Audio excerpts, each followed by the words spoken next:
શીઘ્રતા થોડી કથાને આગળ લઈ જઈએ. આગળ સૂર્ય ગ્રહણના પ્રસંગ આવ્યા. સૂર્યગ્રહણ લાગ્યું છે બ્રહ્મ સરોવરમાં. આજે પણ કુરુક્ષેત્રમાં એ બ્રહ્મ સરોવરમાં લાખો લોકો સ્નાન કરવા આવે. સૂર્યગ્રહણ સમયે બ્રહ્મ સરોવરમાં અહીંયાથી દ્વારિકાથી પ્રભુ વસુદેવ દેવકી 8 પટરાણીઓ અને બધા યાદવ આવ્યા છે. અને વ્રજમંડળમાંથી નંદ, યશોદા અને વ્રજભક્તો આવ્યા છે. પ્રભુને સમાચાર મળ્યા કે વ્રજભક્તો અહીંયા આવ્યા છે અને પ્રભુ એમની છાવણીમાં મળવા માટે પધારે છે. નંદને મળે, છાતીએ લગાડ્યા. યશોદાજીને મળ્યા. અદ્ભુત વર્ણન છે. અમુક ભાગવતમાં વર્ણન છે ને અમુક ભગવદીઓના મુખે વર્ણન આવ્યું. બધાને મળી રહ્યા છે પ્રભુ. અરે લાલા, તું તો અમને છોડીને જતો રહ્યો ને પાછું ક્યારે ના આવે. યશોદાજી ફરિયાદ કરવા લાગ્યા. એટલામાં સખાઓ આવ્યા. સખાઓની સાથે મળવા લાગ્યા. પ્રભુ એક એક સખાને મળીને બાળપણના પ્રસંગોને યાદ કરે. કેવા માખણ ચોરી કરવા માટે જતા, ગાયોને ચરાવવા માટે જતા, કેવો આનંદ કરતા. ગોપીઓ મળવા આવી. પ્રભુ, અમને છોડીને આપ જતા રહ્યા, વચન આપીને ગયા અને પાછા ના આવ્યા. પ્રભુ બધાને મળે છે પણ પ્રભુની આંખો કોઈને શોધી રહી છે અને ન રહેવાયું. ત્યારે ગોપીઓને પૂછ્યું, રાધા ક્યાં છે? અને ત્યારે ગોપી આંગળી ચીંધીને કહ્યું, એ વૃક્ષની નીચે પીઠ દઈને ઊભી રાધા છે. કહીને ગઈ છે કે મારે નથી જોવું કૃષ્ણનું. દગો આપીને ગયો છે. ધીમે પગલે પ્રભુ રાધાજીને નિકટ પહોંચે છે. પ્રભુના ચરણની ચાંપનો અવાજ રાધાજીના રોમ રોમમાં રોમાંચ પ્રગટાવી રહ્યો છે. નિકટ આવીને ઉભા રહ્યા પ્રભુ અને ધીમે રહીને હાથ જ્યારે ખભા ઉપર મૂક્યો ત્યાં તો પોક મૂકીને રડતા રાધાજી ચરણોમાં પડી. પ્રભુ, કયો અપરાધ અમારો હતો, કયો દોષ અમે કર્યો, આ રીતે અમને રડતા મૂકીને આપ જતા? પ્રભુએ કહ્યું, દોષ તમારો નહોતો. જેમ ગામમાં કોઈનું કરજ ચડી જાય ને ચૂકવી ન શકતો હોય ત્યારે એ વ્યક્તિ ગામ છોડીને ભાગી જાય, એમ તમારા પ્રેમનો કરજો એટલો ચડી ગયો કે મને થયું કે જો તમે બદલો માંગશો ને તો મારે ફરી અવતાર લઈને આવવું પડશે, કારણ કે આ જન્મમાં તો ચૂકવી શકે એવું નહોતો અને એટલા માટે હું ગામ છોડીને ભાગી. અનેક રાધા રૂકમણી એસી ભેટી માનો એક બાપ કી બેટી. સુદાસી આદિના તો પદ છે કે ત્યાં મળે છે રૂક્ષ્મણીજી ને રાધાજી. એમના પણ પ્રસંગોના વર્ણન કર્યા છે. અહીંયા આગળ વેદસ્તુતિનું વર્ણન આવ્યું, સુભદ્રારણ્યની કથા આવી, વેદસ્તુતિનું વર્ણન આવ્યું. ભૃગુજી દ્વારા 3 દેવોની પરીક્ષા કરી. વાચિક, કાયિક અને માનસિક 3 પ્રકારના અપરાધ કર્યા. બ્રહ્માજી નારાજ થયા, મહાદેવજી નારાજ થયા. ભગવાન વિષ્ણુ પોડ્યા હતા શેષ શૈયા પર. આવ્યા ભૃગુજીને પોતાના ચરણનો પ્રહાર ભગવાનની છાતી પર કર્યો. આજે પણ ઘણા સ્વરૂપો તમે જોશો ને તેમાં નાનકડું ચરણનું ચિહ્ન હશે છાતીમાં. એને કહેવાય ભૃગુ લાંછન. ભૃગુજીએ ચરણનો પ્રહાર કર્યો ને પ્રભુએ ચરણ પકડી લીધા. અરે મારી છાતી તો કઠોર છે, તમારા ચરણ કોમલ છે. ક્યાંક મારી કઠોર છાતીની તમારા કોમલ ચરણને ચોટ તો નથી લાગી ને? 3 પ્રકારના અપરાધ કર્યા. એટલે ગીતાજીમાં ભગવાન 3 પ્રકારના તપ બતાવે છે. મનનું તપ, શરીરનું તપ, વાણીનું તપ. મન પ્રસાદ સૌમ્યત્વમ મૌનમ આત્મ વિનિગ્રહ ભાવ સંશુદ્ધિ રીતિ એતત તપો માનસ મુચ્યતે. મનનું તપ બતાવ્યું. આ 3નો નિગ્રહ ભક્તે સાવધાન રહેવું કે મન, વાણી, કર્મથી કોઈ અપરાધ ન થાય. જો પાપથી બચી નથી શકતા, કમથી કમ સાવધાની તો રાખી શકીએ. ગઈકાલે જ કહેતો હતો પ્રભુ આગળ ઉભા રહીને 2 હાથ જોડીને વિનંતી ચોક્કસ કરવી કે પ્રભુ, હું પાપ કરવામાં ક્યારે સફળ ન થાઉં એવા આશીર્વાદ આપું. કારણ કે પાપની ઈચ્છાને આપણે નથી રોકી શકતા, પણ હે પ્રભુ, મને ઈચ્છા થાય ને ત્યારે તું સંજોગો ફેરવી નાખજે અને મને સફળ ન થવા દે.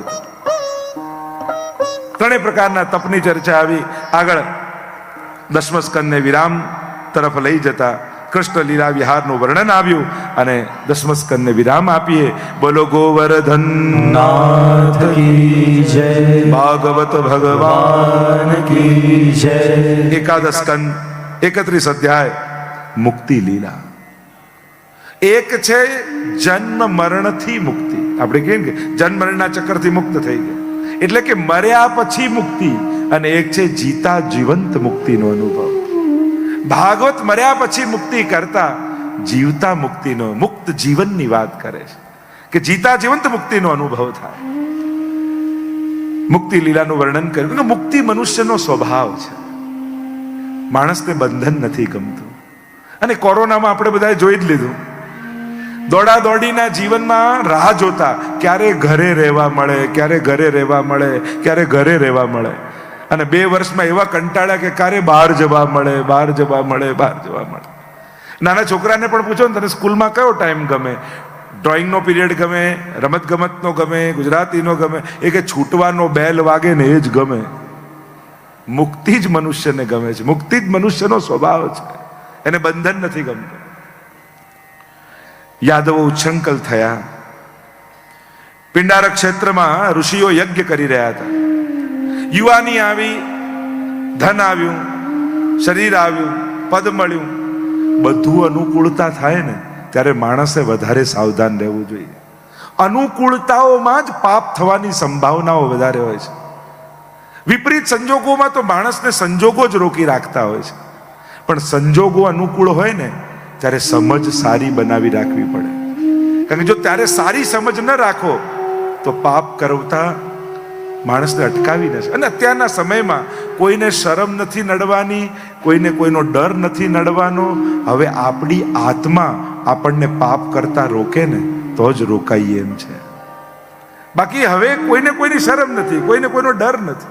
મારી લાઈફ છે, હું મારી રીતે જીવીશ. અને આવા સમયમાં જ્યારે જીવીએ છે ત્યારે એટલે જ સત્સંગની વધારે જરૂર છે. અહીંયા યાદવ ઉચ્છંકલ થયા એટલે પેલા ઋષિઓ યજ્ઞ કરી રહ્યા હતા એટલે એમને મજાક કરવાની સૂજી. એક સાંબ નામના યાદવને ગર્ભવતી સ્ત્રીનો વેશ પહેરાવ્યો, લઈ ગયા ઋષિ પાસે અને પૂછ્યું, મહારાજ આને બાળક થવાનું છે, કૃપા કરીને જણાવો ને, આપ તો ત્રિકાળ જ્ઞાની છો, કહો ને આને દીકરો થશે કે દીકરી? ઋષિ સમજી ગયા અમારી મશ્કરી કરી રહ્યા છે. શ્રાપ આપ્યો, ન દીકરો ન દીકરી, મૂષળ નીકળશે અને તમારા સમસ્ત કુળનો સંહાર થઈ જશે.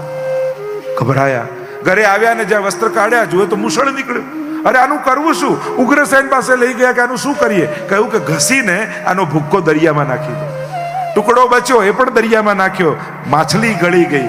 માછલી જરા નામના પારધી પાસે આવી, એણે કાપી તો એમાંથી ટુકડો નીકળ્યો, એમાંથી એણે બાણ બનાવ્યો. અને જે ભૂક્કો નાખ્યો એ પાછો કિનારે આવ્યો અને મૂષળ જેવું, ભાલા જેવું તીક્ષ્ણ ઘાસ ઉગ્યું. અહીંયા નારદજી આવ્યા છે વસુદેવજી પાસે અને ભાગવત ધર્મનું સુંદર નિરૂપણ કર્યું છે. નવ યોગેશ્વરની કથા આવી. નિમિ રાજાના યજ્ઞમાં નવ યોગેશ્વરો આવ્યા. નવ યોગેશ્વરો આવ્યા. કવિ, હરિ, અંતરિક્ષ, પ્રબુદ્ધ, પીપલાયન, આવિર્હોત્ર, ધુમિલ, ચમસ, કરભાજન, આ નવ યોગેશ્વરો છે. નિમિ રાજાના યજ્ઞમાં પ્રવેશ કરે છે અને નિમિ રાજાએ જોયું કે મારા શુભ પ્રસંગે જો મહાત્માઓ આવે તો સાક્ષાત ઠાકોરજીની કૃપાનું આ તો પ્રતીક છે, પ્રમાણ છે. આપણા સારા પ્રસંગે જ્યારે આચાર્યો, સંતો, મહાત્માઓ પધારે તો માનવું કે ઠાકોરજી આપણાથી બહુ રાજી છે. એ આશીર્વાદ પોતે પોતાના હાથ નથી બતાવતો પરમાત્મા, પણ મહાત્માઓના હાથે આપણને આશીર્વાદ આપતા હોય છે ઠાકોરજી.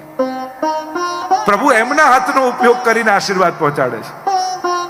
પ્રસન્ન થયા અને વંદન કરતા નિમિ રાજા બોલ્યા, દુર્લભો માનુષો દેહો દેહિનામ ક્ષણભંગુર તત્રાપી દુર્લભમ મન્યે વૈકુંઠ પ્રિય દર્શનમ.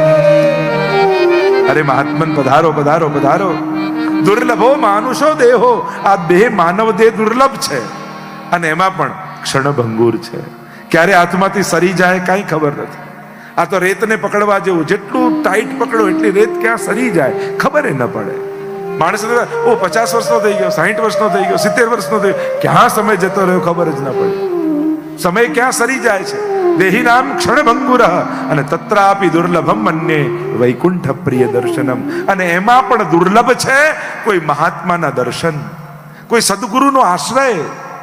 મહત સંગસ્તુ દુર્લભો અગમ્ય અમોઘશ્ચ. નારદજી પણ ભક્તિ સૂત્રમાં કહે છે મહતનો સંગ દુર્લભ છે પણ અમોઘ છે, ક્યારે પણ નિષ્ફળ નથી જતો. કોઈ મહાત્માના ચરણમાં 2 ક્ષણ પણ બેસો ને તે નકામું નહીં જાય. મહાત્માના સંગની ક્ષણ નકામી નથી જતી. દુર્લભો અગમ્ય અમોઘશ્ચ. કહ્યું આપના દર્શન થયા, આનાથી બીજું ઉત્તમ શું હોય? નવ યોગેશ્વરોએ સુંદર ઉપદેશ આપ્યા. દરેક યોગેશ્વરે પોતપોતાના પ્રમાણે સુંદર ઉપદેશ આપ્યો. અને ઉપદેશ આપતા બોલ્યા, કાયેન વાચા મનસેન્દ્રિયૈર્વા. જો ઘણા શ્લોકો આપણે બોલતા હોઈએ પણ એ શ્લોક ક્યાંનો છે આપણને ખબર ન હોય. હું તમને જો એમ કહું કે નવ યોગેશ્વરમાંથી કોઈ એક શ્લોક બોલો, તમને આવડતો હોય પણ ખબર ન હોય કે આ યોગેશ્વરનો છે. આ શ્લોક લગભગ પ્રાય બધાને આવડતો હોય છે. આ નવ યોગેશ્વરમાં યોગેશ્વરે કહ્યું છે, જે કાંઈ પણ મન વાણી કર્મથી કરો પ્રભુને સમર્પિત કરો.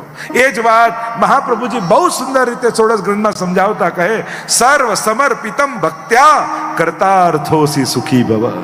સર્વ સમર્પણ કરીને સુખી થઈ જા. કારણ કે ભોગવીશ તો દુખી થઈશ, ભોગ ધરીશ તો સુખી થઈશ. ભોગવવા જઈશ તો દુખી થઈ જઈશ, પણ ભોગ ધરી દઈશ તો પ્રસાદ બનાવીને ઠાકોરજી પાછું આપશે. જમવાના બંધન છે, પ્રસાદ લેવાનું કોઈ બંધન નથી. એનું તો પુણ્ય છે. સર્વ સમર્પણ. બીજા યોગેશ્વરે ભક્તના પ્રકારો બતાવ્યા. ઉત્તમ ભાગવત, મધ્યમ ભાગવત, પ્રાકૃત ભાગવત. ચમસ નામના યોગેશ્વરે ભક્તિહીન મનુષ્યની અધોગતિ થાય છે એમ કહ્યું. આમ નિમિ રાજાને નવ યોગેશ્વરના સંગથી નિમિ રાજાનો ઉદ્ધાર થઈ ગયો.